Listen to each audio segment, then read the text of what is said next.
جی آپ لوگوں کو ایک بات بتاتا ہوں، جو ہر آدمی اس بات کو سمجھے گا اور مانے گا بھی۔ ہر آدمی دنیا میں یہ چاہتا ہے، ہر آدمی کی، چھوٹے ہو بڑے ہو، آدمی ہو مرد ہو عورت ہو، مجھ سمیت ہر آدمی کی یہ خواہش ہے کہ دنیا کما لے، پیسہ بنا لے، کاروبار کر لے، بزنس کر لے، گھر بنا لے اور گاڑیاں لے لے اور پراپرٹی بنا لے، تجارت کر لے، ساری چیزیں کر لے۔ ہر آدمی کی خواہش ہوتی ہے، میری بھی خواہش ہے، ظاہر سی بات ہے، میرے ساتھ بھی زندگی ہے۔ لیکن اس کی حقیقت آپ سمجھیں، آج تک جو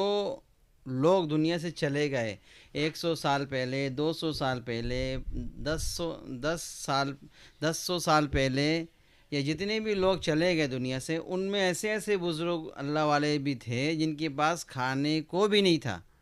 یعنی دن میں اگر ایک ٹائم کھانا بھی مل جائے بڑی مشکل سے، ایک ایک دنوں کھانے کو بھی نہیں ملتا تھا، رہنے کے لیے گھر بھی نہیں تھا۔ امام بخاری رحمۃ اللہ علیہ کے بارے میں ہیں، ان کو اپنے شہر سے نکال دیا اور ان کا انتقال روڈ کے سڑک کے اوپر ہوا،